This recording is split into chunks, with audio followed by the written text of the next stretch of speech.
susuko. Di na bali mang gumarahe, hindi importante ang pagmamadali. Makukuha mo rin kasabay ng mga ngiti.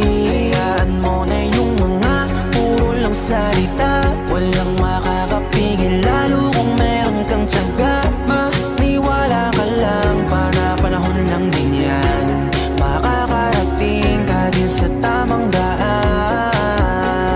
Samahan mo palagi ng dasal, huwag mo dapat kalimutang madalas mo pasalamat. Dahil lahat naman ng ito ay siya din naging dahilan sa bawat araw na ikay nahihirapan. Gusto niya lang na ipaalam na imposible ang po pwede na mangyari. Huwag kang matakot paiwanan, di naman to paligsahan para lang may patunayan, di na bali. Ang mahalaga, dapat maging masaya, lalong mahalin ang ginagawa mo. Sipagan mo lang kahit nakakatama, itutuloy mo. Walang masama hanggat wala kang tinatapakan tao. Yan